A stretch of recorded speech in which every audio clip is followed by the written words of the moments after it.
저는 좀 일찍 신앙생활을 시작한 셈입니다.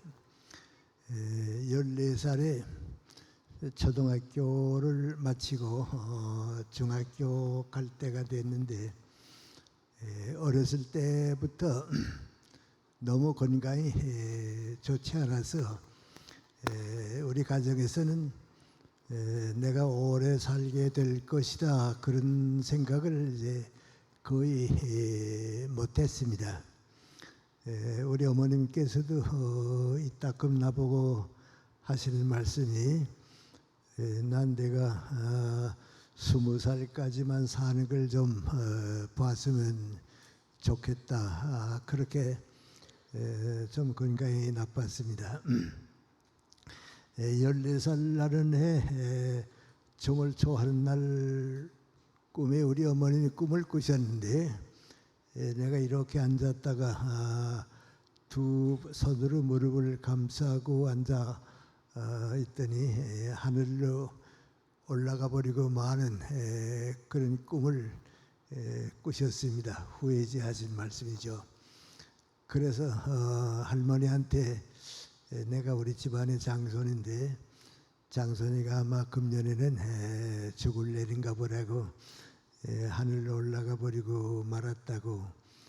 그래서 아마 우리 부모님들은 금년에 내가 혹시 죽지 않으려는가, 그렇게 생각했던 모양입니다. 나는 초등학교를 졸업하고 중학교도 가고 다른 사람 같이 좀 오래 살고 싶은데 그게 안 되는가 보다. 그래서 어렸을 때 혼자 생각하다가 부모님이나 의사는 할 수 없어도 하나님께서는 나를 살리실 수 있을 것이다. 그래서 이제 철없지만은 어려서 처음 기도를 드렸습니다. 하나님, 나에게 건강을 주시고 중학교도 가게 해 주시면 제가 건강이 허락되는 동안에는 나 위해서 일하지 않고 하나님의 일을 해드리고 싶습니다. 건강을 허락해 주시기 원합니다. 그런 기도로 내 인생을 시작했습니다. 근데 그해 건강이 좋지 않았는데도 중학교 합격이 되고요. 그 다음에는 건강 상태가 다른 학생들만은 못하지만 이제 쭉 유지돼 왔습니다. 그런데 지금 생각해 보면 하나님께서 나한테 건강을 주시는 동안은 제가 하나님의 일을 해드리겠습니다 하고 약속했는데, 금년에 제가 우리 나이로 100세가 되는데 이렇게 오래 살아서 하나님의 일을 하게 될 줄은 몰랐습니다. 지금 생각해 보면 그때 나는 그저 철없어서 그런 기도를 드렸는데 그 기도를 하나님께서 들어주셨구나, 그런 생각을 해봅니다. 내 가까운 친구들도 보통 90까지는 일하지만은 그 이상 일하는 친구들도 별로 없는데 감사한 마음을 지금 가지고 있습니다. 그래서 이제 14살에 중학교 입학해서 1학년, 2학년, 3학년까지를 다녔습니다. 그때는 중학교가 5학년이고 고등학교는 없던 때입니다. 한 반에 공부하고 있는 친구 가운데 윤동주 시인이 있었습니다. 그런데 그 친구는 내가 지금 생각해도 아주 나보다도 더 일찍 신앙을 가졌던 것 같아요. 아주 신앙생활 나이는 조금 나보다 많았습니다. 그런데 어렸을 때부터 나는 시인이 돼서 내 한평생을 시인으로서 살겠다. 50, 60, 70이 돼도 나는 시인이 될 것이다. 그런 생각을 아주 뚜렷하게 가지고 있었습니다. 그런데 지금 생각해 보면 윤동주 시인이 어렸을 때부터 하나님께서는 나에게 시인이 되도록 부탁하셨고 그 시를 가지고 하나님의 뜻을 섬기게 될 것이다 하는 사명감을 일찍 가졌던 것 같아요. 그런데 솔직히 말씀드려서 윤동주 시인이 중학교 다닐 때 성적은 좋지 않았습니다. 아마 공부를 혹시 내가 더 잘했을지도 모릅니다. 근데 내가 상당히 부러워한 것은 저 친구는 어떻게 벌써부터 나는 시인이 된다 하는 뚜렷한 목표가 있는데 난 왜 그런 게 없나 하고 부러워했습니다. 나 혼자 생각에 지금도 그 생각 가지고 있었던 생각이 나는데요. 지금은 저 윤동주가 병아리 시인이지만은 이 다음에 큰 달기 되게 되면 우리 사회에 큰 울림을 줄 것이다 그렇게 생각했는데 일찍 세상 떠났지만은 그 책임을 다 했습니다. 하나님께서 윤동주 시인과 함께 해주셨다 하는 생각을 가집니다. 중학교 3학년 때 이제 우리 학교가 기독교 학교이기 때문에요. 일제 때 신사참배 때문에 신사참배를 안 하는 학교 교사이나 선생이나 학생들은 학교 안 다니는 걸로 생각하던 때입니다. 그때 이제 윤동주 시인은 난 신사참배 할 수가 없으니까 만주를 도로 가겠다고 가고 나는 또 나도 신사참배는 하고 싶지 않으니까 학교를 떠나겠다. 그래서 3학년 이후에 이제 자퇴서를 내고 1년 동안 쉬기도 하고 그랬습니다. 그런데 윤동주 시인만 또 그런 건 아닙니다. 우리 학교가 이제 숭실학교 기독교 학교인데요. 우리 그 같은 때에 홍창희 박사라고 있었습니다. 홍창희 군인데요. 그 친구는 어렸을 때부터 난 이 다음에 소아과 의사가 된다고 그래요. 내가 의사가 되겠다 하는 꿈은 누구나 가지고 있지만은 그 어려서부터 왜 소아과 의사가 되겠다고 생각했나 좀 궁금했는데요. 이제 생각해 보니까 그 당시에 이제 어린애들이 보통 오래 살질 못했습니다. 어려서 일찍 다 죽었는데 아마 주변에서 어린애들이 너무 일찍 많이 죽는 걸 보고서 내가 이 다음에 좋은 소아과 의사가 돼서 저 애들 좀 오래 살 수 있도록 도와줘야겠다. 그 마음을 가지고 가졌던 것 같아요. 아주 그 홍창희 박사도 그때부터 참 좋은 신앙을 가졌습니다. 그 서울대학 의과대학 나오고요. 우리나라 소아과 의사 계통에서는 아주 가장 존경받는 높은 위치를 차지했습니다. 우리 소아과 의사들은 그분 모르는 사람은 없습니다. 아산병원이 처음 생겼을 때요. 그 병원의 병원장으로도 수고하고 그랬습니다. 그리고 서울대학의 교수이시면서 의과대학 그 기독학생회를 그 홍창희 박사가 이끌어줬습니다. 그때 나보고 몇 번 와서 설교해달라 그래서 갔는데요. 신앙생활은 정말 나보다도 더 좋은 신앙생활을 한 분입니다. 여러 사람이 있습니다. 근데 또 그 가운데 한 사람은 우리나라 그 소설 문학계 원로인 황순원 작가가 또 나보다 선배입니다만은 그때 같이 있었습니다. 지금 와서 가만 생각해 보면 윤동주 시인이나 황순원 작가는 아버지가 장로입니다. 아주 일찍부터 신앙생활을 했고요. 홍창희 박사도 그렇고요. 다들 그런 생각을 쭉 해보면요. 중학생 때 벌써 하나님께서 나와 함께 하신다. 그 하나님께서 주신 책임을 감당하기 위해서 내 인생이 있다 하는 그 신앙적인 사명감이 확실했습니다. 그들만 그런 건 아닙니다. 김동진 작곡가도 그랬고요. 이인범 음악 테너도 그랬고요.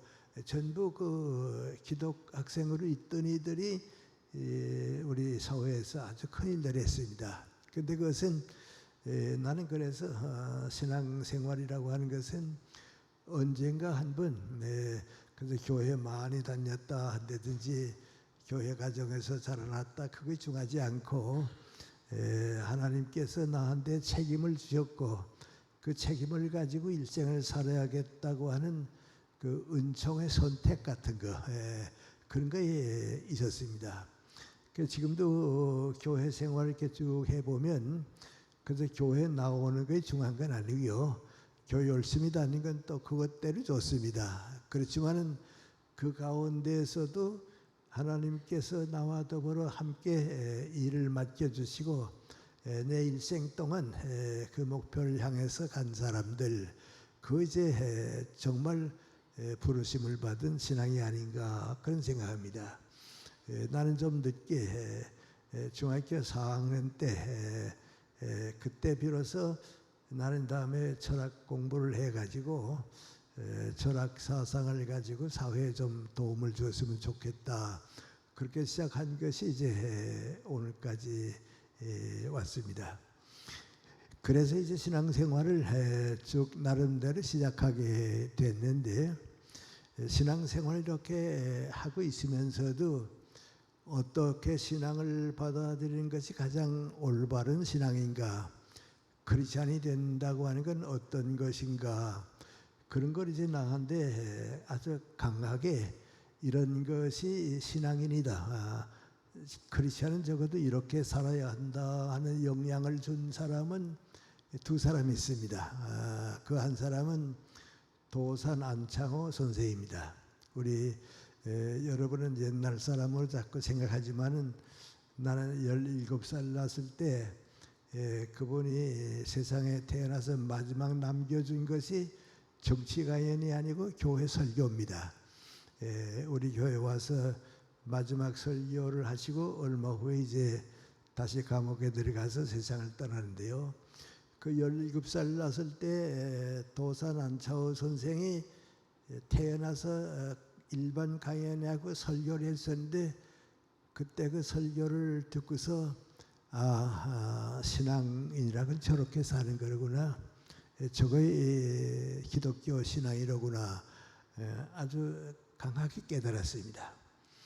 그 다음에 또 한 분은 능구하니 고당 조만식 장로입니다. 그분은 내 중학교 많이 선배도 되시고 이제 그런 분인데요. 그분을 이제 모시고 가까이 있으면서 쭉 보고서요. 그렇지 않은 저렇게 사는 거다. 뭐 신학을 공부했다, 뭐 설교를 많이 했다, 부흥회 강사가 됐다, 그거 다 중요합니다. 저도 한때는 뭐 이렇게 교회 가서 부흥 집회도 하고 그랬는데 그게 아니고 인생 전체가 저렇게 하나님의 나라를 위해서 사는 것이 신앙이로구나 그렇게 깨달았습니다. 그분에 대한 얘기 한 가지만 좀 소개하겠습니다.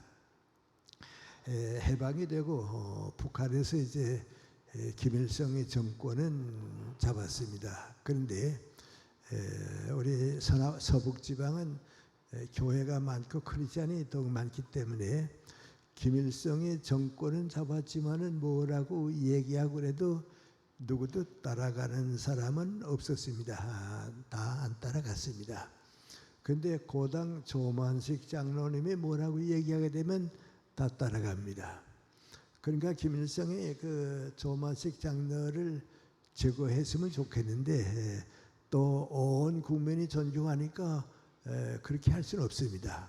그래서 이제 평양 도심 한가운데 고려 호텔이라고 있는데요. 거기에다가 이제 연금시켰습니다. 밖에 나오지 못하게 하고요.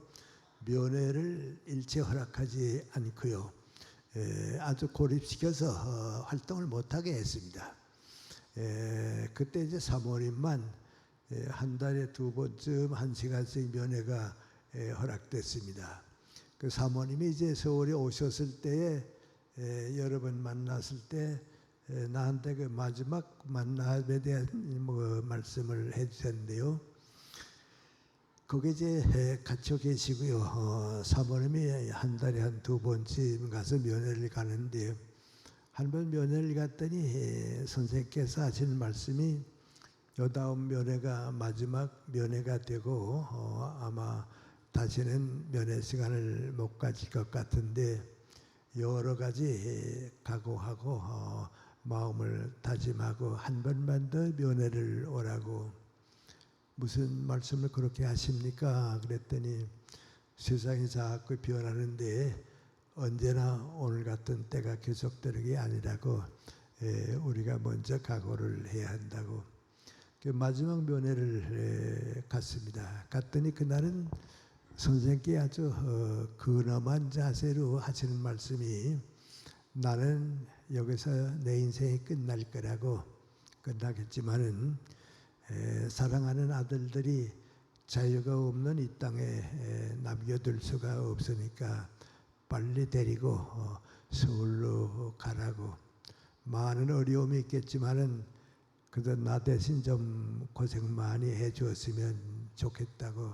나는 사랑하는 동포들이 다 여기 있는데 내가 가면 안 되니까 난 여기서 작별 인사를 해야겠다고. 그러면서 서랍에서 커다란 봉투지를 하나 꺼내서 줬습니다. 이게 뭡니까? 그랬더니 가보면 안다고 말이죠. 이제 가보라고. 그 사모님이 마지막 작별 인사 저를 드리고서 아주 겨우 걸어서 집에 왔습니다. 와서 그 봉투지에 뭐 들었나 하고 보니까 당신 머리카락을 깎아서 넣은 겁니다. 그건 무슨 뜻이죠? 이 다음에 내가 죽었다고 하는 소식이 알려지게 되면 장례를 치러야 할 거 아니냐고. 근데 빈관이 나갈 수는 없으니까 이 머리카락으로 장례를 지내라고. 그 장례를 위한 유품으로 머리카락을 주신 겁니다. 그걸 가지고 이제 사모님이 38선 넘어와서 여기 계시다가 6.25 전쟁 때 돌아가셨다 하는 걸 확인하고서 그 머리카락으로 장례를 지났습니다. 난 그분의 생애를 이렇게 보면요, 우리 북한 동포들이 크리스찬이라는 어떤 사람을 얘기하느냐, 누구나 다 가장 존경하는 사람들이 민관이 조만식 장로님 같은 신앙을 가진 사람이 크리스찬이다. 의심하는 사람이 없고요. 저도 이제 그분을 통해서 신앙에는 그런 것이다 하는 걸 이제 깨달았습니다. 그럼 이제 그런 환경을 겪지 않은 여러분들을 위해서 말씀을 드리겠는데요. 목사님도 많이 계시고 신학 공부하는 분도 많이 계시고 나도 이제 그저 그 가운데 한 사람을 이렇게 자랐는데 왜 그 두 분이 가진 것 같은 신앙을 못 가졌을까 그런 생각합니다.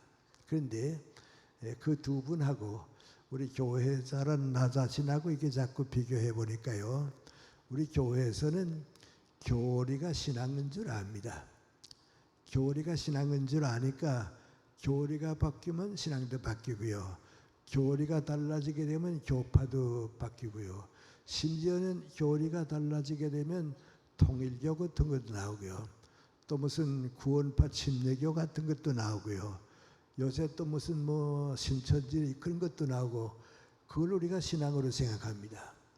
그러니까 교리는 중요한 것도 아니고요. 핵심은 있어야 합니다. 교리는 이제 기독교가 유지되는 교회 교리는 있긴 있어야 하는데 교리가 많아지니까 교리 때문에 신앙을 버렸습니다. 그럼 예수님은 어떠했는가 하는 생각을 해보는데요. 예수님 때의 교리는 구약입니다. 그러니까 예수님께서는 한 번도 교리 얘기 안 했습니다. 왜냐하면 구약은 이미 끝났으니까요. 예수님이 오셔서 이제 기독교가 생기지 예수님 오시기 전에 기독교가 없었습니다. 구약에 있는 건 유대교입니다. 그 유대교는 교리로 되어 있습니다. 그러니까 예수님께서 유대교의 교리를 따라가게 되면 새로운 기독교는 안 생깁니다. 그러니까 쉽게 말하면 민구하니 구약은 유대교는 계란과 같습니다. 그 계란이 깨지고 병아리가 나왔으면 병아리는 다시는 계란으로 들어가지 못합니다. 그 이제 예수님이십니다. 그러니까 예수님께서 항상 뭐라 하는 거 아니 진리를 얘기했습니다. 교리 얘기한 일이 없습니다. 제자들 보고도 그러셨죠. 다들 내 얘기 듣고서 의심하기도 하고 바리새파 사람들이나 이런 교리만 믿는 사람들은 율법과 계명만 믿는 사람 자꾸 떠나가는데 너희도 날 떠나갈 거냐. 제자들이 뭐라 합니까? 진리의 말씀이 선생님께 있는데 우리가 어떻게 떠나겠습니까? 그랬습니다. 그러니까 요새 우리 말로 바꾸면 우리는 교리를 믿은 게 아니고 선생님 말씀을 인생의 진리로 받아들였습니다. 그러니까 인생의 목적이 거기에 있고 어떻게 살 것인가 하는 교훈의 주님 예수님 앞에 가득 차 있는데 그거 버리고 뭐 믿으러 가겠습니까? 네. 계명을 믿으러 가겠습니까? 율법을 믿으러 가겠습니까? 그러니까 저희는 선생님 못 떠나겠습니다. 그랬습니다. 근데 나도 교회에서 쭉 자랐기 때문에 교리를 너무 많이 배우니까요. 진리를 잘 몰랐습니다. 그러다가 성경 말씀 읽어보니까 예수님 때의 교리는 계명과 율법인데 구약인데 그건 이미 떠난 거고 예수님의 말씀은 이제 역사를 새로운 역사를 창조하는 건데 그 진리의 말씀이다. 근데 고당 선생이나 이제 그 조만식 그 저희 안창호 선생님 같은 분은 예수님의 말씀을 진리로 받아들였고 우리 교회에서는 그만 교리를 너무 머물렀기 때문에 그 차이가 생겼구나 그걸 느끼게 됐습니다. 그리고 또 요새도요 우리 젊은 대학생들이 나한테 질문합니다. 선생님 왜 스님들이 쓴 책은 베스트셀러가 돼서 많은 사람이 읽는데 신부님이나 목사님들이 쓴 책은 베스트셀러가 없습니까? 그렇습니다. 젊은 학생들이 보니까 다 그렇거든요. 그래서 내가 뭐라 그럽니까? 스님들이 쓴 책은 인생을 얘기했다고. 인생을 얘기하니까 모든 사람에게 해당되는 얘기라고. 그 인생을 읽으니까 모든 사람에 해당되니까 읽는데 신부님이나 목사님들이 쓴 책은 인생을 얘기하지 않고 교리를 가르칩니다. 그러니까 우리 교회 안에서는 다 읽고 배우고 따르지만은 바깥 사람들은 상관이 없습니다. 그건 교회 다니는 사람들 보는 거고 우리는 우리 문제를 가지고 따로 삽니다. 그 많은 교회 밖의 사람들은 진리를 원하지 교리를 원하지 않습니다. 그런데 우리 예수님은 어떻는가 하고 가만 보면요. 예수님은 교리 얘기한 길이 없습니다. 전부 진리입니다. 인생의 목적이 무엇인가 가르쳐주고요. 어떻게 사는 것이 이웃을 사랑하는 길이라고 가르쳐주고요. 그러니까 진리를 믿게 되면 예수님 말씀으로 돌아가게 되는 겁니다.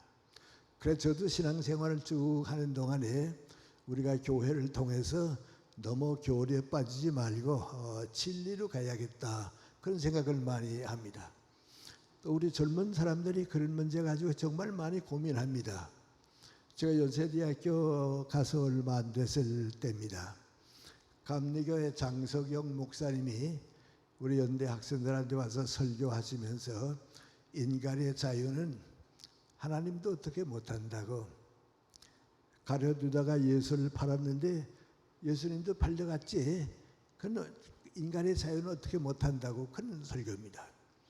그건 그 당시에 요새는 다 그런 거 없어졌습니다. 교리는 없어집니다. 교리는 오래 가는 게 없습니다. 진리는 영원히 남지만 오래 못 갑니다. 요새 그런 문제 가지고 고민하는 이가 없습니다. 그런데 얼마 있다가 동생교회 김 목사님이 또 와서 우리 학생들한테 설교했습니다. 근데 그분은 장로교니까요. 모든 것은 하나님의 예정이라고. 하나님의 예정을 바꾸고선 우리가 아무것도 안 된다고 그럽니다. 그러니까 젊은 학생들이 나한테 와서 뭐라고 물어봅니까? 선생님 자유입니까? 예정입니까? 물어볼 수밖에 없죠. 그래서 나는 뭐라고 대답합니까? 내가 최근까지 쭉 신앙생활을 해왔는데 그런 거 가지고 고민하는 것은 교리지 하나님의 뜻은 그거 아니라고. 내가 믿는 것은 내가 경험해 보니까 은총의 선택이라고. 그 은총의 선택 속에는 하나님의 예정도 들어가 있고 하나님께서 주신 인간의 자유도 들어가 있지. 그거 가지고 이거다 저거다 아주 두 교단의 그 대표자들이 자꾸 갈라놓으면 젊은 사람들이 어떻게 신앙을 가집니까? 한번 대구에 갔더니 고등학교 학생들이 나한테 질문하면서 선생님 하나님이 나 지옥 가기를 예정했으면 어떡합니까? 암만 잘 믿어봤댔지 뭐합니까? 그래요. 또 하나님이 나 천당 가도록 다 예정했으면 천당 가는 거지 뭐 내가 뭐 반대할 수 있나요? 그럽니다.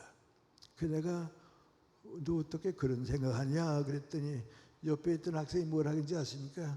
얘 아버지가 목사입니다. 그래요. 알아보니까 YMCA 이끌어가는 아주 내가 잘 아는 목사님입니다. 그 장로교 목사지. 우리 기독교 목사는 좀 안 되죠. 그러면 장로교 목사면 되죠. 그래서 아주 이거 스위스의 칼 힐티라고 하는 평신도로서 신학자보다도 존경받는 기독교 사상가가 스위스에 있었습니다. 책을 통해서 이제 전 세계 사람이겠는데요. 그래서 분이 뭐라 하는 거 아니? 교회에서는 절대로 어린 학생들한테 교리는 얘기하지 말아라. 그래서 애들 자꾸 고통스럽게 하지 말고 그저 예수님은 이렇게 말씀하셨단다. 예수님 이렇게 가르치셨단다. 예수님 이렇게 사셨단다. 그것만 얘기하면 교리 문제는 다 저희들이 해석한다고. 그걸 자꾸 교리를 키우고 나니까 젊은 사람들한테 부담이 되고 고민을 준다고 그럽니다.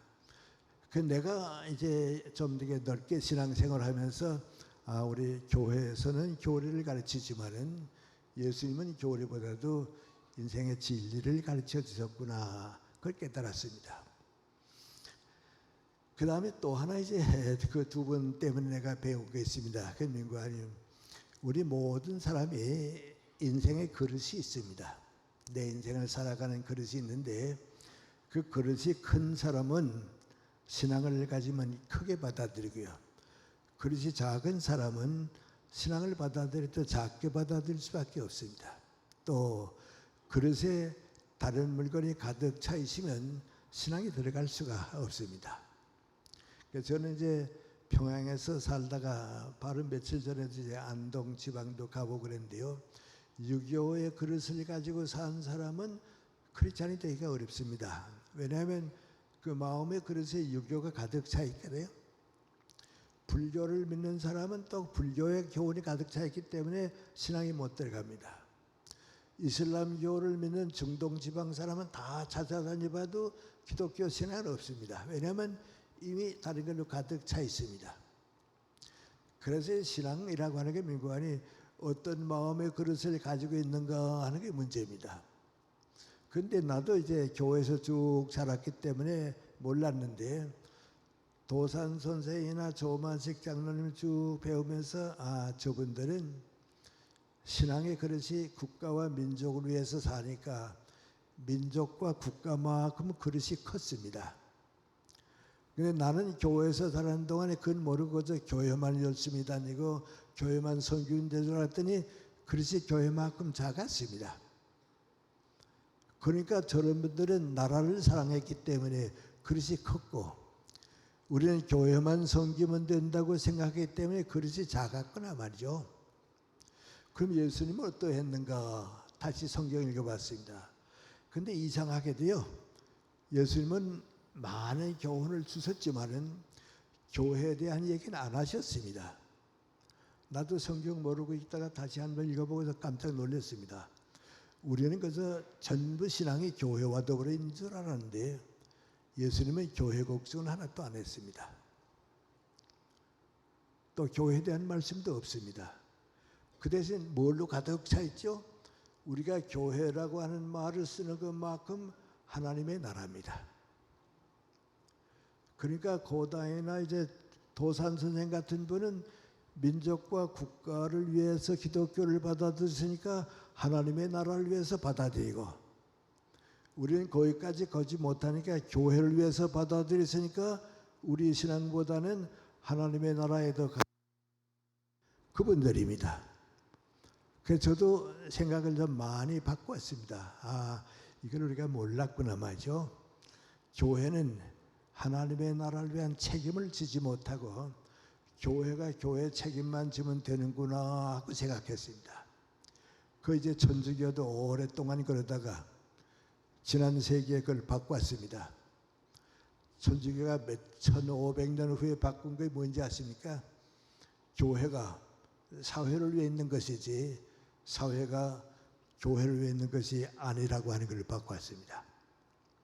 김수환 추기경이 우리 많은 사람에게 존경을 받고요. 우리 개신교회 젊은이들도 다 존경합니다.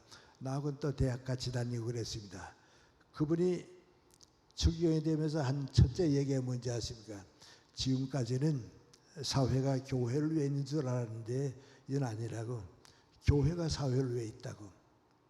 그것은 하나님의 나라를 위한 교회지 교회를 위해서 하나님의 나라를 저버리게 되면 그건 예수님의 뜻이 아닙니다. 그래서 교회는 하나님의 일꾼을 만드는 하나님의 나라를 만드는 책임입니다. 몇 해 전에 미국에 있는 내 후배 한 사람이 있는데 그분이 이제 신앙적으로 좀 많이 오래 가까이 지나고 그랬습니다. 자기가 어디서 미국에서 있었던 그 기독교 소식에서 한 가지 빼서 칼럼을 보았는데 그걸 빼서 나한테 좀 보내줬습니다. 그 보내준 얘기가 우리 교회에 대해서 상당히 좋은 메시지라고 생각합니다. 그 내용은 민구하니 볼티모어에 한 목사님이 계셨는데 이 목사님이 캘리포니아 지방에 여행을 갔습니다. 여행을 다 끝내고 이제 비행기를 타고서 고향 볼티모어로 돌아오게 됩니다. 근데 비행기 안에서 지금 우리 비행기가 워싱턴 DC를 지나가고 있으니까 여러분은 내리다 보시려면 보시라고 말이죠. 그랬습니다. 그 비행기 창문에서 이렇게 내리다 보니까요. 저기 국회의사당이고 저기 백악관이고 저기 국방서이고 저기 워싱턴 모니멘트 여기 쭉 보고 있습니다. 근데 비행기가 지나갔습니다. 그러니까 이제 자기 고향인 볼티모어 상공에 들어왔습니다. 바로 이 옆에 있으니까요. 우리 볼티모어에서는 뭐 보이는가 하고 보니까 그런 시설이 없습니다. 존스홉킨스 대학이 있고요. 그 옆에 그 유명한 병원이 있고요. 백화점도 보이고요. 우리 교회가 어디 있나 이렇게 보니까 보이지 않습니다. 그래 보지 못하고 비행장에 내렸습니다. 내려서 이제 목사님이니까요. 교회로 왔습니다. 와서 기도를 드립니다. 하나님 내가 지금까지는 큰 교회, 훌륭한 교회, 아주 세상 사람들이 다 부러워하는 교회를 키우는 것이 내 목적인 줄 알았습니다. 그런데 하나님의 뜻은 그렇지 않고 우리 교회는 작아도 좋습니다. 클 필요가 없습니다. 여기서 키운 인재들이 나타나서 국회의원이 되고 국방성회가 일하고 대통령이 돼서 일하고 그런 하나님의 나라를 만들 수 있는 일꾼을 만들어서 보내기 위해서 하나님께서 우리 교회를 세웠습니다. 이전 우리 교회의 많은 젊은이들이 하늘나라를 위한 옆구리 돼서 학자가 될 수도 있고 정치가가 될 수도 있고 직업은 다 다르더라도 하나님 나라를 위해서 봉사할 수 있는 사람을 키우도록 노력하겠습니다. 그런 기도를 드린 내용이 나한테 왔습니다. 그런데 우리 후진 국가는 같은 기독교를 받아들여도 거기에 도달하지 못합니다. 그래서 좋은 교회는요. 우리 교회에서 진리를 깨닫고 예수님께서 사명을 깨닫고 하나님 나라를 위해서 나가서 일할 수 있는 일꾼을 키우는 겁니다. 그리고 보니까 윤동조 시인이나 아까 내가 얘기한 내 다른 친구들이나 다 그렇게 자랐습니다. 교회에서 또 기독교 학교에서 그걸 배웠기 때문에 일꾼이 된 겁니다. 이제 그렇게 되면 아무것도 아닌 것 같은데 우리 신앙생활에 자꾸 변화가 옵니다. 다 말씀을 드릴 수가 없으니까 한 가지만 제가 말씀드리겠는데요. 저는 그렇게 예수님께서 우리에게 주신 소중한 주님의 기도입니다. 여러분 사실 따져보면요. 성경 가운데 주님의 기도만큼 소중한 부분은 없습니다. 예수님께서 직접 가르쳐준 하나의 기도입니다. 나는 교회에서 자랐는데요. 시골 교회 장로님들이 이제 조금 일하다가 피곤하고 졸리니까 이제 교회 와서 3일째 수요 예배라든지 또 주일 예배를 봅니다. 그럼 이제 저녁 예배를 보면 다들 졸다가는요, 빨리 끝났으면 좋겠다 하면 장로님들이 뭐라 합니까? 이제는 3장 찬송 부리고 주기도로 끝냅시다. 그럽니다. 그럼 이제 3장 찬송 부리고 주님의 기도가 쭉 하고선 가는 거예요. 나도 따라다니면서 그렇게 했습니다. 그 나는 오랫동안 목사가 안 계신, 목사님이 안 계시는 교회는 주님의 기도는 표의 기도인 줄 알았습니다. 그 뭐 뜻은 생각 안 하고 그랬습니다. 그렇게 몇십 년을 정말 살았습니다. 그러다가 주님의 기도가 이렇게 소중한 걸 내가 몰랐구나 말이죠. 나한테 가르쳐준 사람은 옛날 독일에서 철학 교수로 일본 동경대학에 와 있던 쾌벨이라고 하는 철학 교수입니다. 일본 학생들이 그 교수한테 질문을 했습니다. 당신도 기도를 드립니까? 그랬더니 기도 드린다고 그랬습니다. 어떤 기도를 드리십니까? 그랬더니 옛날엔 내 기도를 많이 드렸는데 다 암만 좋은 기도를 드리는 것 같아도 예수님 뜻에 합당하지 못했다고. 그 요새는 주님의 기도만 드린다고 말이죠. 그러니까 물었습니다. 그건 너무 짧지 않습니까? 그랬더니 두 번째 기도인 나라에 임하옵소서 하는 기도 하나만도 나는 평생 걸려도 감당을 못한다고 말이죠. 그 요새는 다른 기도는 드리지 않고 주님의 기도만 드리고 한다고 그래요. 근데 나는 그 글을 읽기 전까지는요, 그 뜻을 몰랐습니다.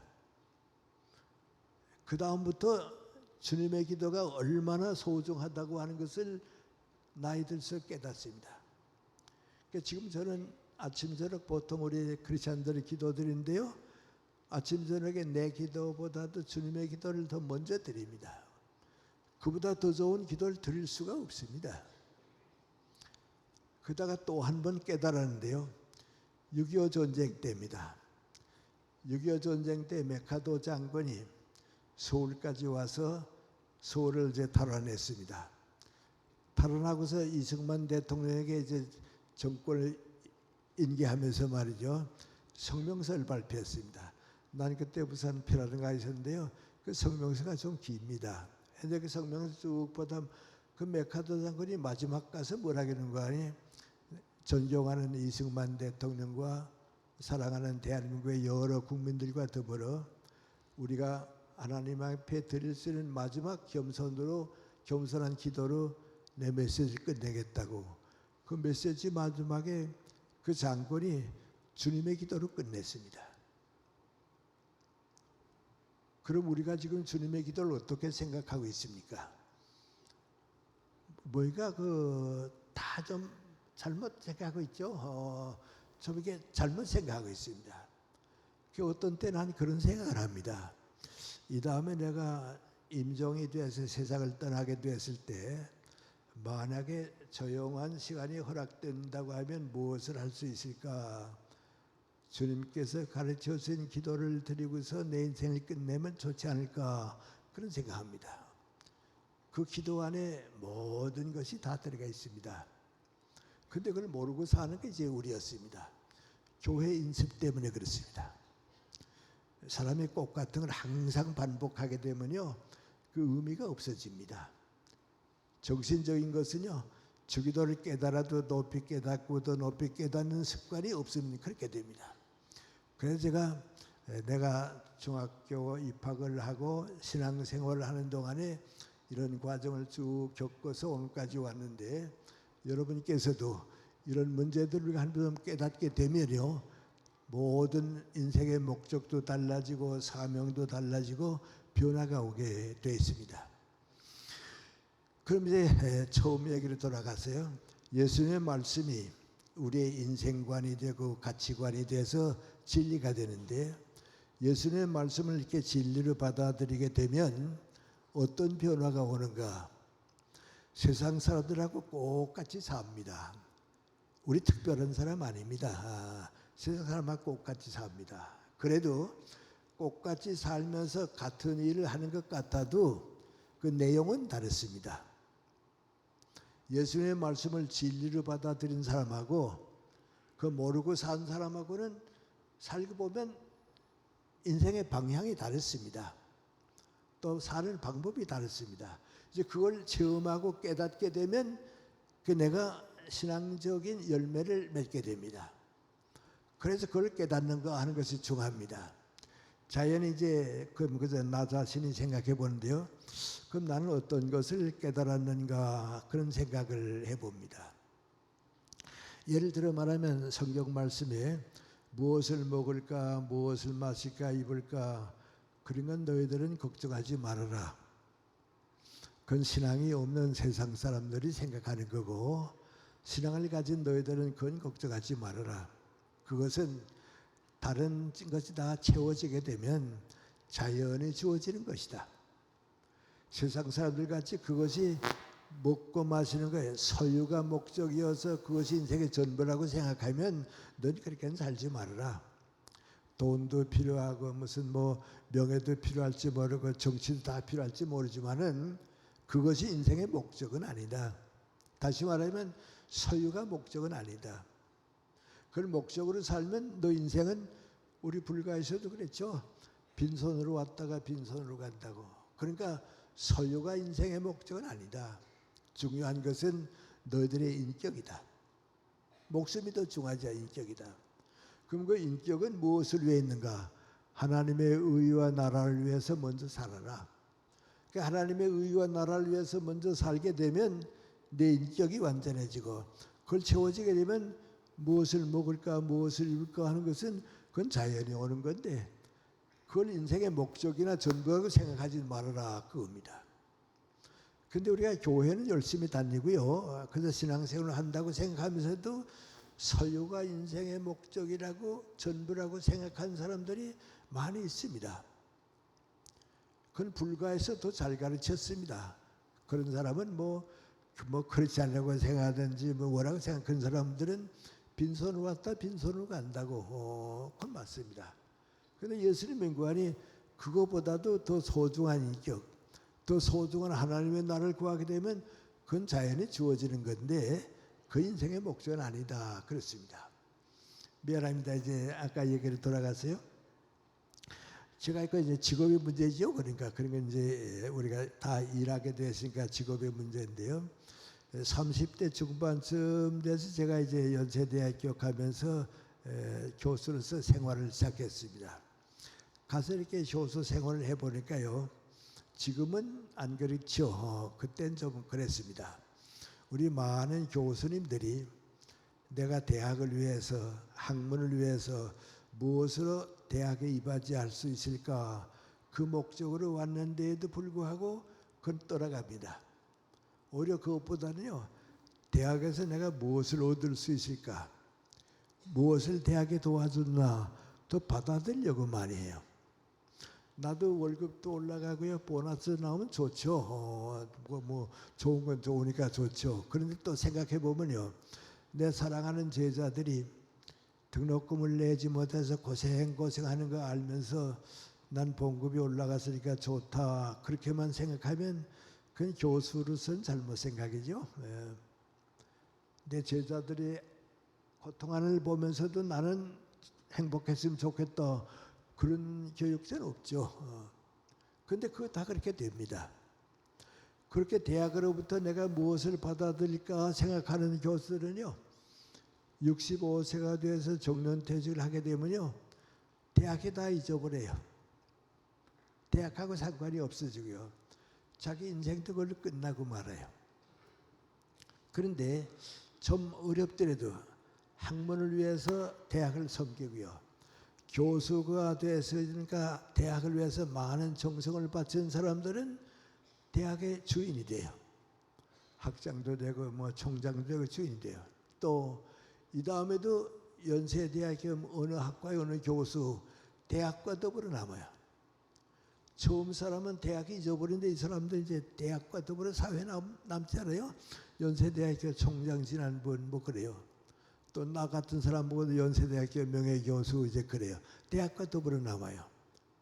그런데 같이 이제 대학 생활을 쭉 해보는데 항상 민족과 국가를 걱정하면서 사는 교수들이 있어요. 이 사람들은 뭐 총장 되는 것도 아니고 학자 되는 것도 아니고 사회적으로 뭐 이렇게 안 알려진 사람도 있어요. 그런데 그런 사람들은요, 65세가 정년이 아니에요. 민족 국가를 항상 걱정했기 때문에요, 세상 떠날 때까지 일해요. 민족이 요구하고 사회가 우리를 찾아가니까 그래요. 근데 뭐 그래서 미안합니다만 내가 이제 지방 같은 데 가게 되면 교회보다도 사회에 나가게 되면 꼭 날 소개할 때 하는 얘기가 있습니다.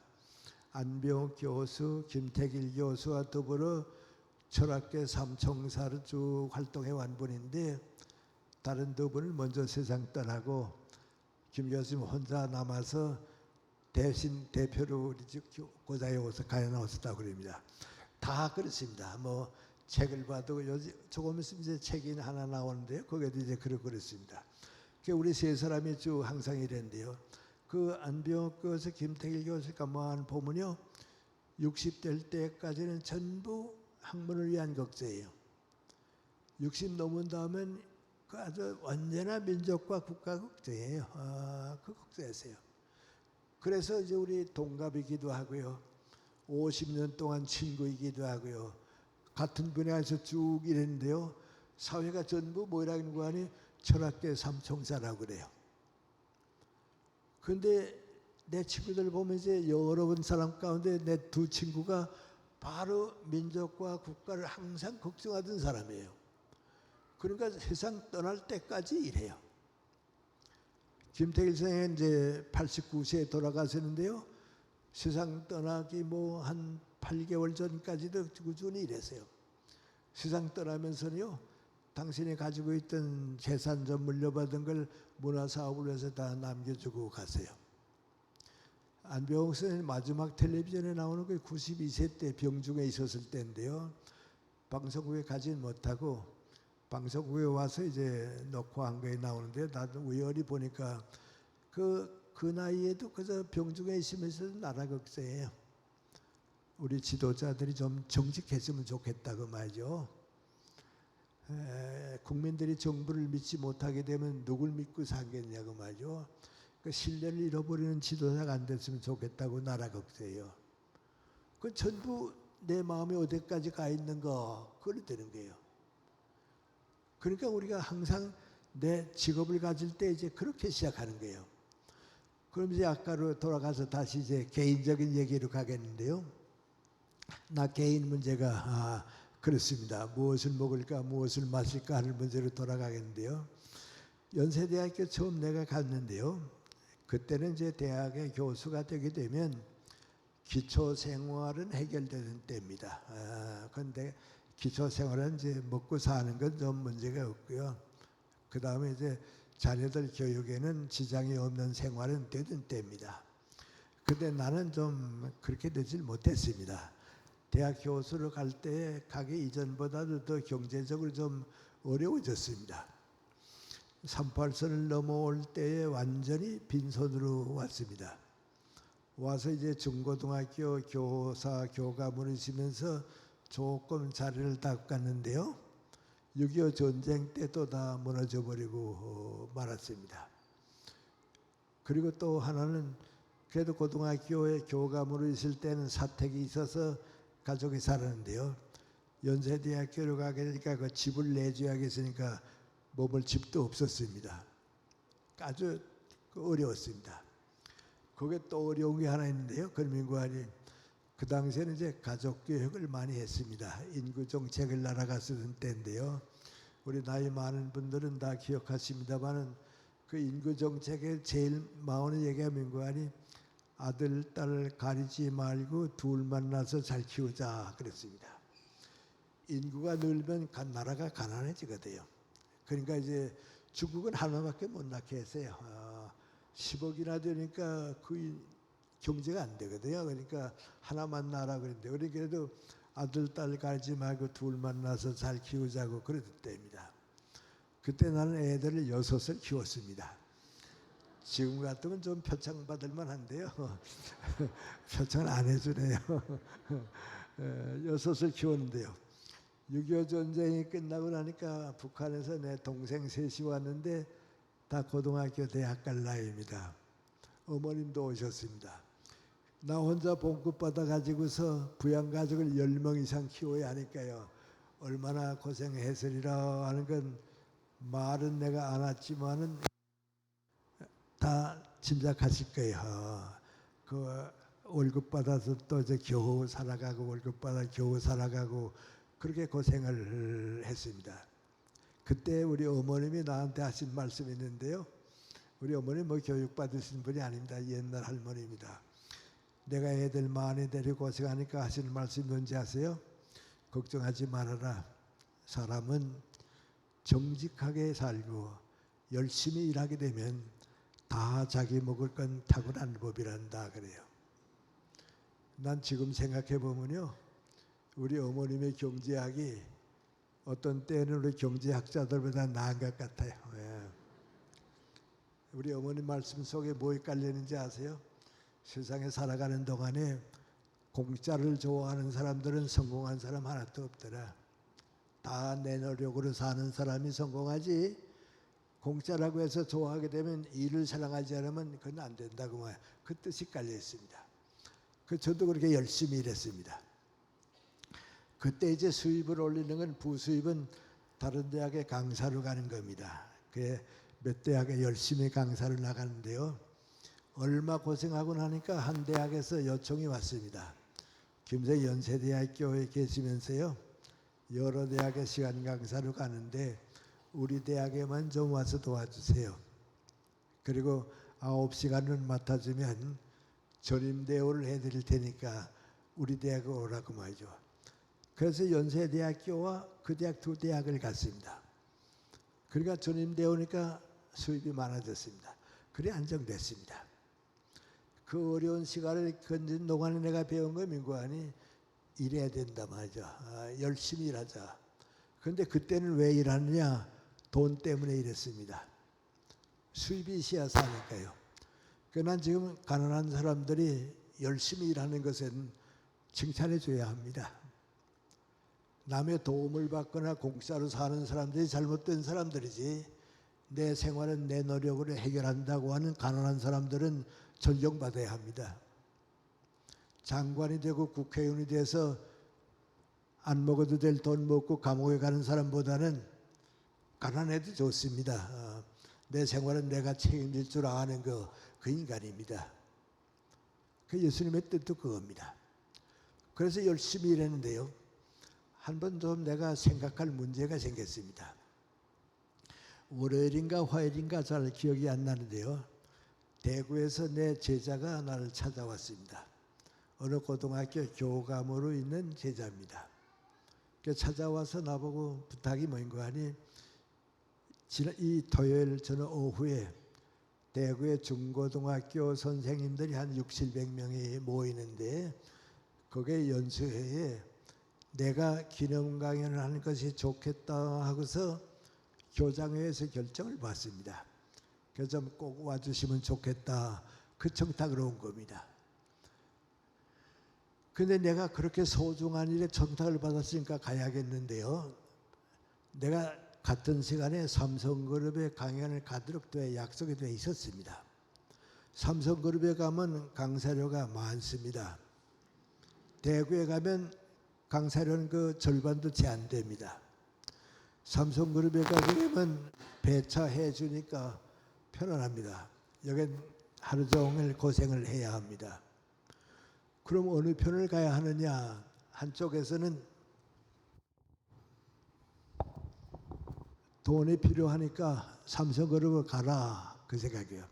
한쪽에서는 일이 소중하니까 대구로 가라, 그겁니다. 그 내가 내 제자 보고 그랬습니다.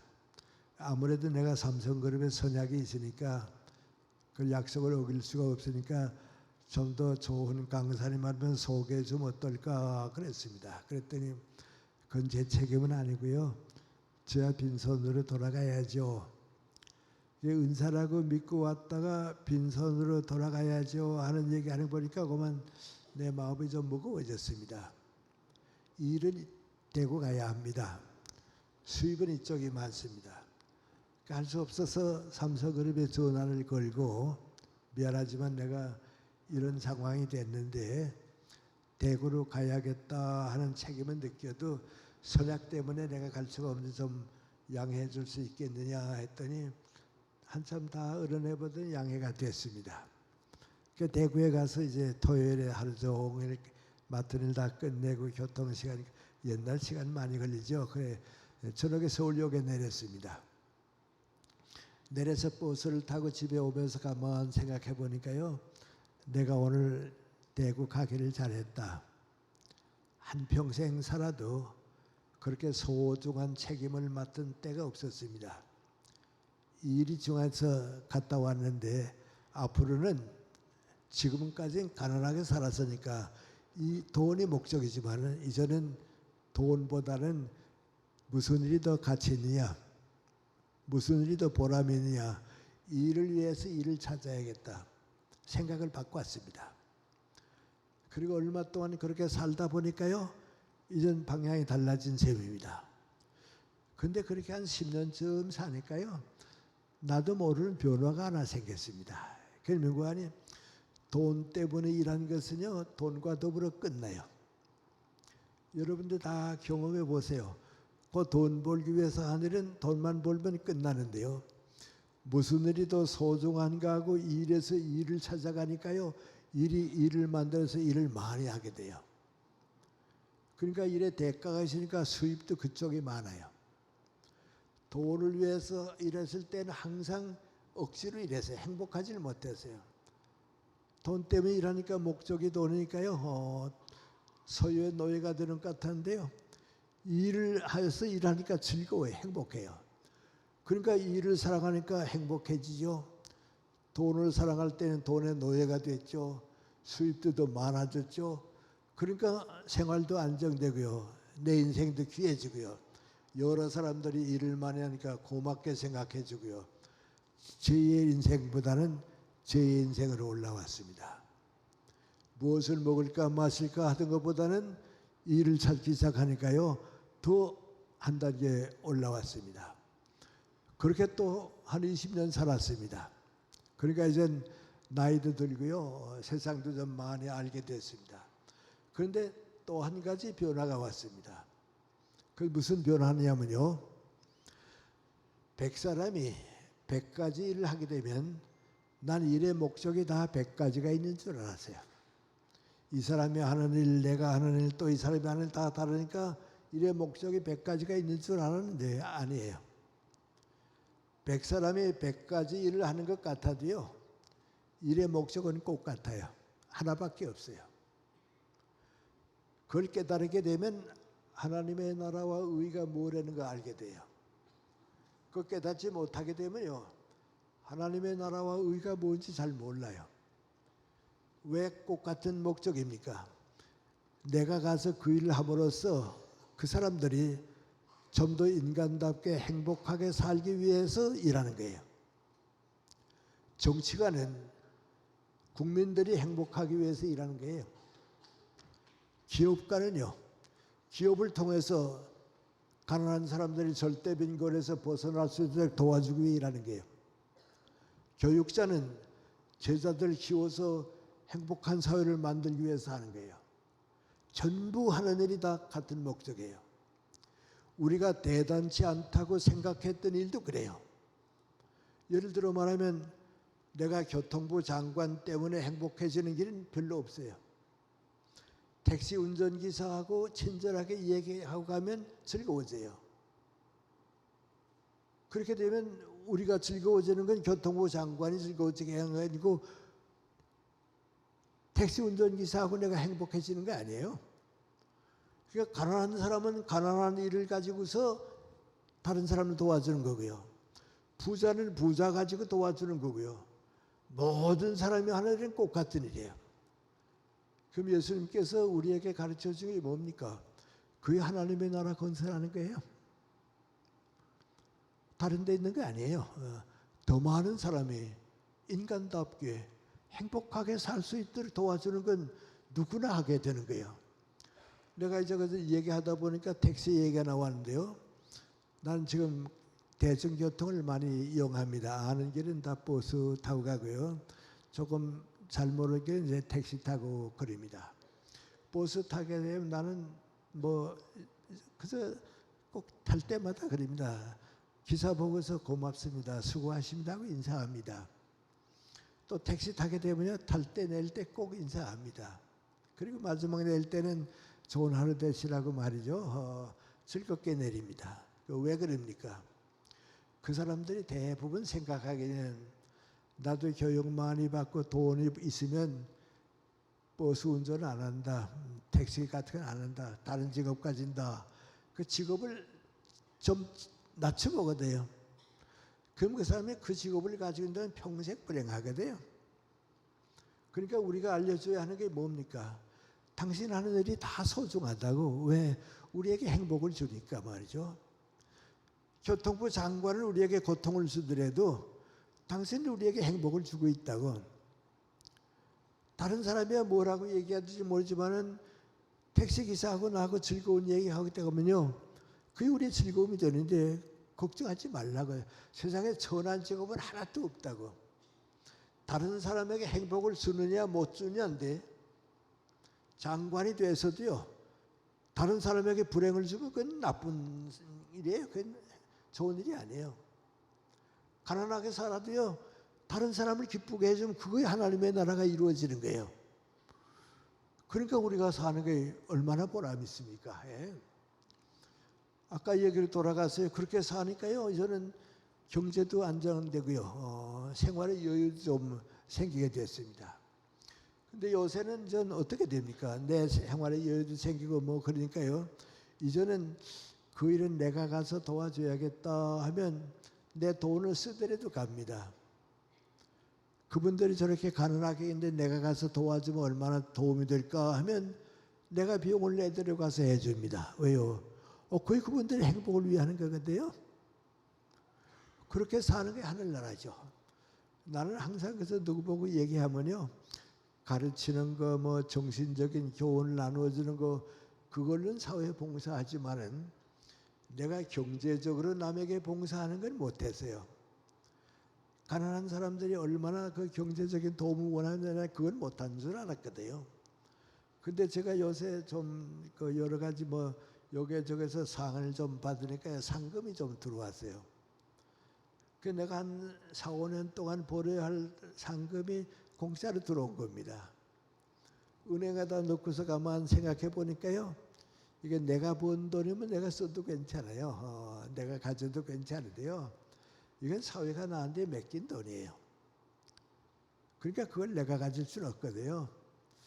근데 이걸 무엇으로 써서 사회에 환원할 수 있을까 하니까 나이도 많죠. 또 나에게 주어진 일도 많이 있고요.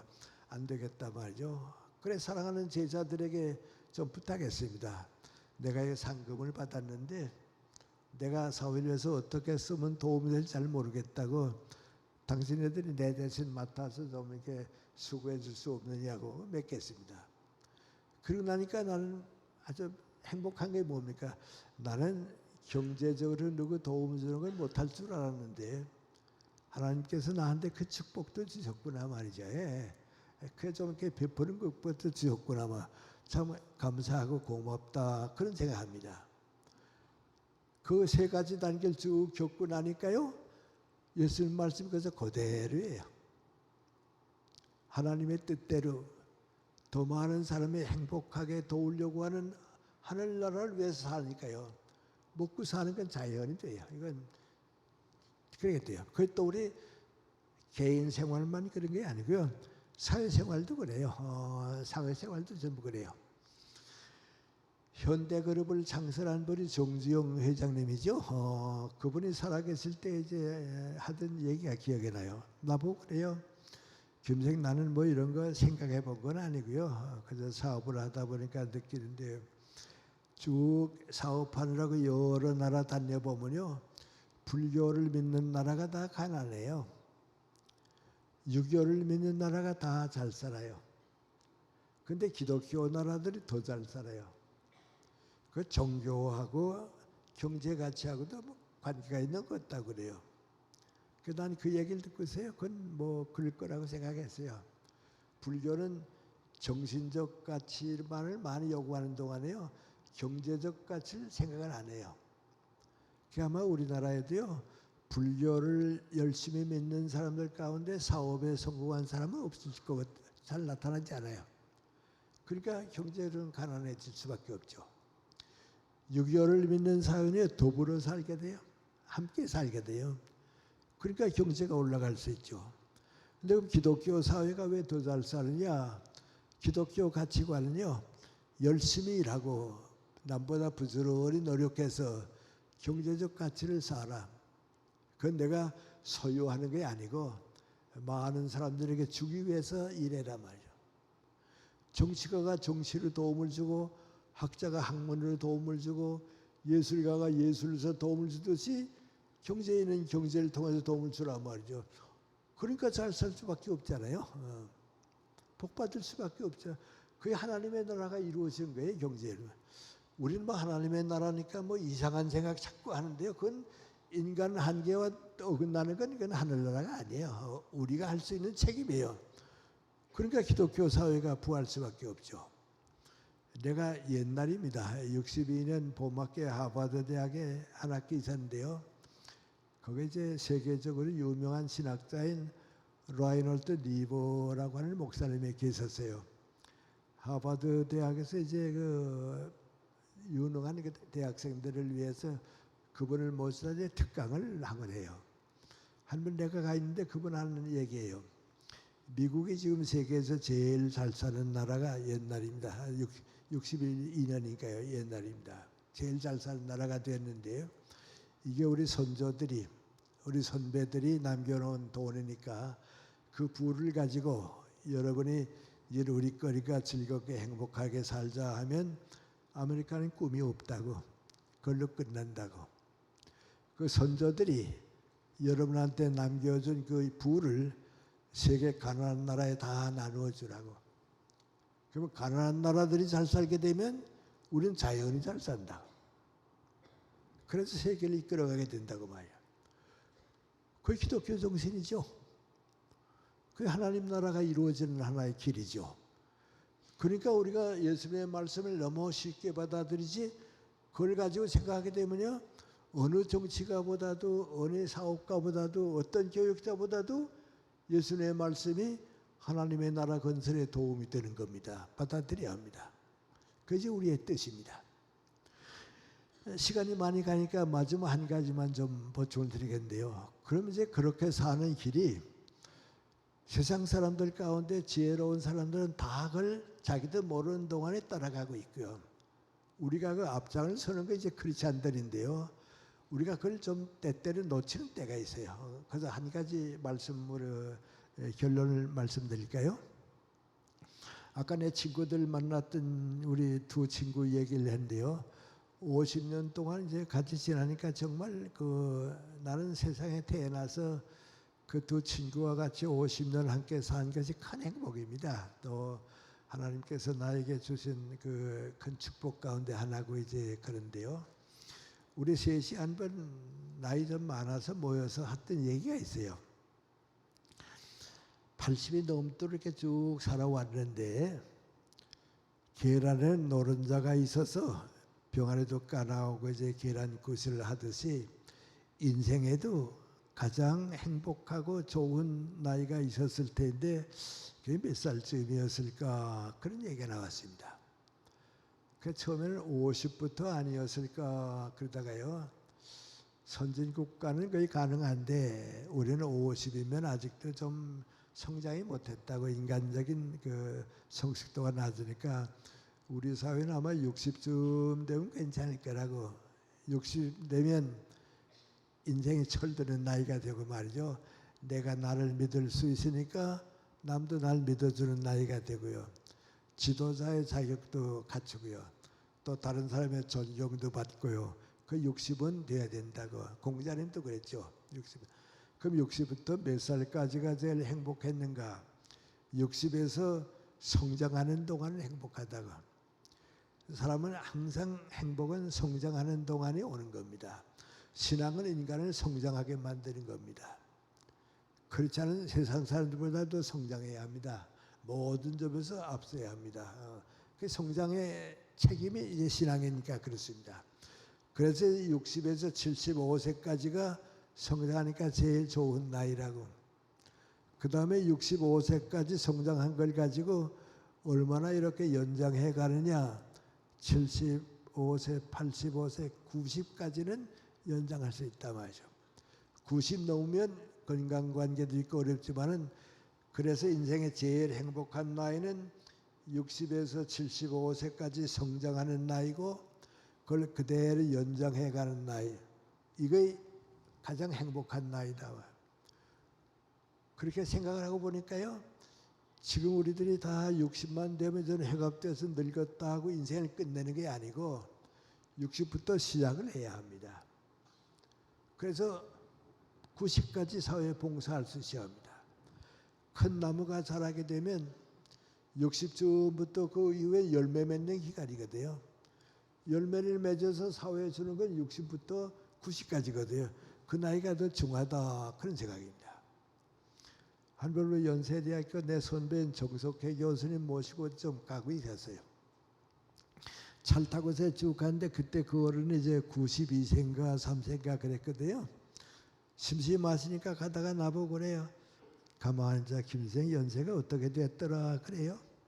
76세입니다. 그랬더니 아무 말도 안 하고 있어요. 한참 있더니 뭐라 그런지 아세요? 좋은 나이 올시다 그래요.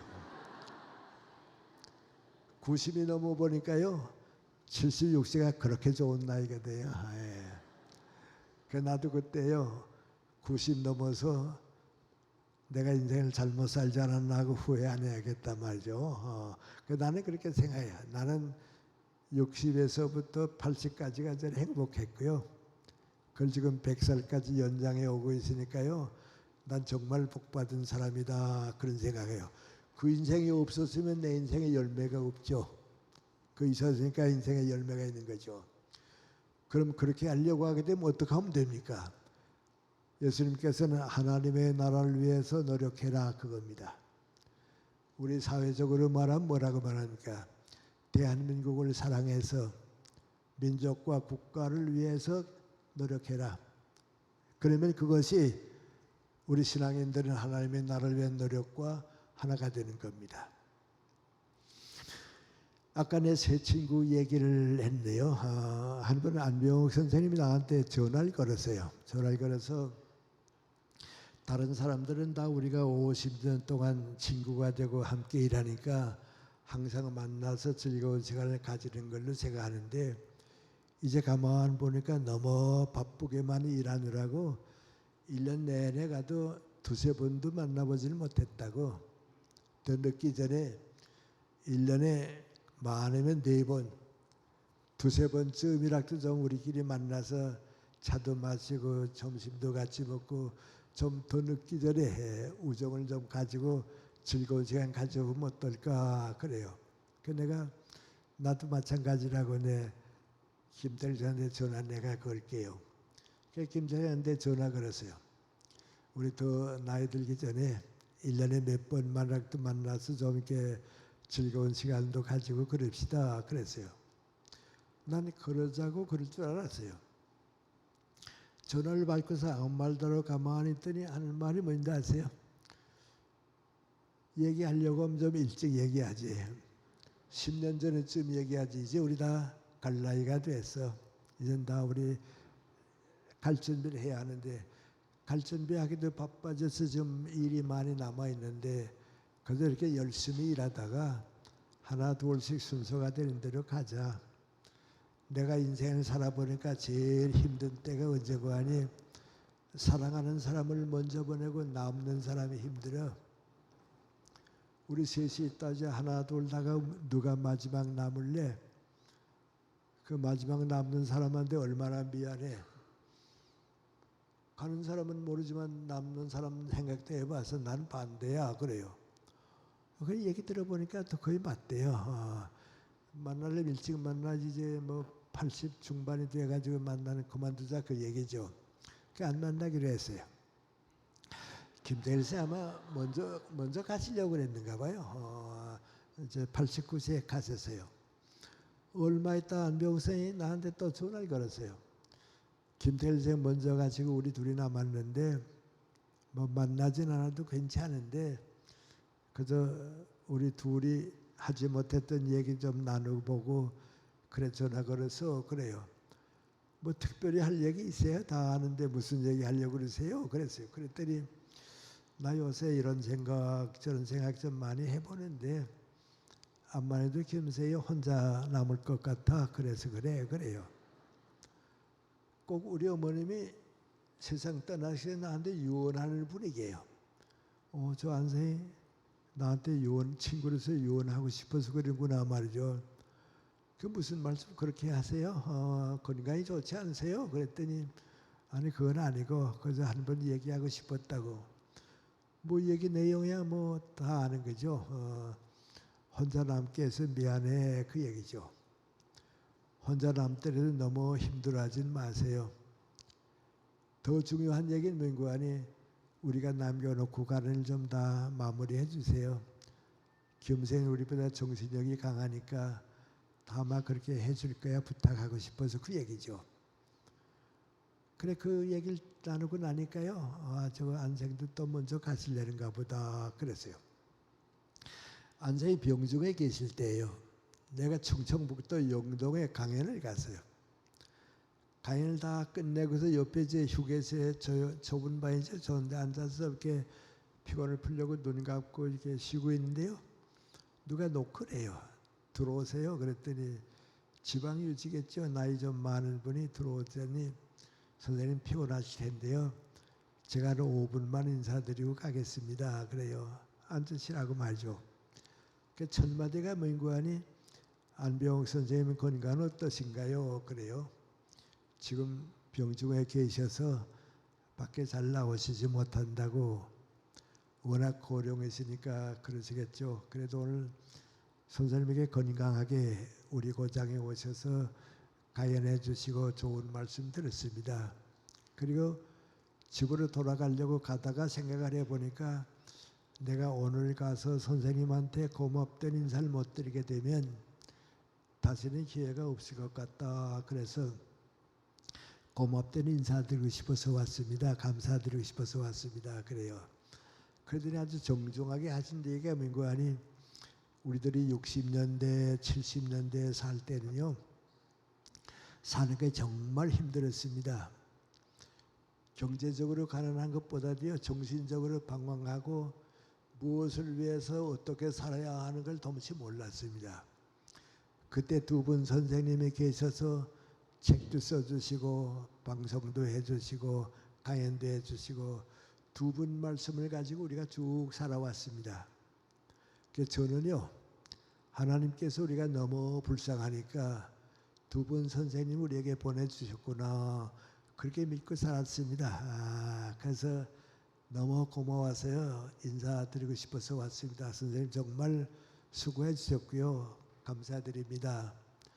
그리고 돌아서서 가려고 하다가 마지막 얘기가 또 뭔고 하니 안병욱 선생님 뵙게 되면요. 꼭 감사하다는 인사 좀 전해주세요. 그러고 갔습니다. 그 이제 안생도 또 가시고요. 내가 그 얘기를 병중에게 있어서 기회가 없어 말씀 못하고 갔습니다. 이제 나 혼자 남았습니다. 그런데 지금 와서 내 두 친구 생각도 쭉 해보면요. 사람이 내가 나를 위해서 한 일은 남는 게 없어요. 내가 내 소유를 위해서 하는 건 아무것도 남는 게 없어요. 그럼 남이야 뭐 돈 벌었다 뭐라고 얘기하지만 남는 건 없어요. 그래서 그걸 인생의 목적으로 삼지 말라고 예수 하신 말씀 바로 그대로예요. 더불어 산 건 행복해요. 인격을 갖춘 사람들이 함께 일하고 같은 직장 생활하고 같은 교회 생활하고 그건 행복이에요. 그 예수님께서 그 말씀 많이 가르쳐 주셨거든요. 마태복음 5장, 6장, 7장에 그 가르쳐 주신 전부 인간과 이렇게 돼요. 이렇게 해서 너희를 행복하게 살아라 말이죠. 인생을 보람있게 복 받는 것도 팔복도 그렇잖아요. 그 사람 말이에요. 그런데 나라와 민족을 위해서 걱정했던 마음은 남아요. 그 남는 마음 그것 때문에 우리가 역사에 책임을 지는 거예요. 그 마음이 쌓이고 쌓여서 이제 대한민국이 되는 거고요. 하나님의 나라가 우리 마음이 남겨서 이루어지는 거예요. 근데 그런 사람에게 오는 얘기는요. 세상 사람들은 뭐 출세했다, 유명했다, 뭐 근데 우리는 그렇지 않아요. 살아보면요. 내가 아는 사람들이 나한테 와서 고맙습니다. 수고해 주셨습니다. 정말 우리 위해서 많은 배려해 주시고 감사합니다. 그 인사 받는 사람이에요. 이제 그런 마음이 남아서 대한민국이 하늘나라가 되고요. 우리 교회는 또 그런 사람을 키워서 사회를 바꾸어 놓는 거예요. 그러니까 예수님께서 너희는 빛이라고 그랬죠. 너희는 소금이라고, 너희는 누룩이라고. 그건 교회 안에서 이루어진다고 하는 게 아니고요. 교회 모든 사람들에게 가서 빛이 되어야 하고요. 그 사람들에게 가서 누룩이 되어야 하고요. 그 사람들에게 새로운 생명을 나누어주는 것을 예수님께서 부탁하고 가셨는데요. 그 책임을 감당하기 위해서 우리가 있는 겁니다. 하나님께서는 그런 교회를 사랑해 주시고요. 그런 일꾼을 키워주시길 바라고 있고요. 다른 사람이 그 일을 맡기 전에 여러분이 먼저 맡으셔야 돼요. 나 부족하지만은 주님께서 나한테 베풀어 주신 사랑을 가급적 많은 사람에게 나누어 드리고 주님의 말씀을 전해드리고 살겠습니다. 그 약속을 하고 실천하는 사람, 그 사람이 신앙인이고요. 또 그런 사람이 되기를 원해서 키우는 것이 교회고요. 우리 교회를 통해서 하나님의 나라가 이루어질 수 있고요. 그 예수님께서 우리에게 주신 부탁입니다. 우리 젊었을 때 일찍 그걸 깨닫는 사람은 더 행복하고요. 늙었다고 해서 후회할 필요는 없고요. 이제 내가 주님을 대신해서 많은 사람에게 사랑을 베풀 수 있는 새 출발을 하는 것.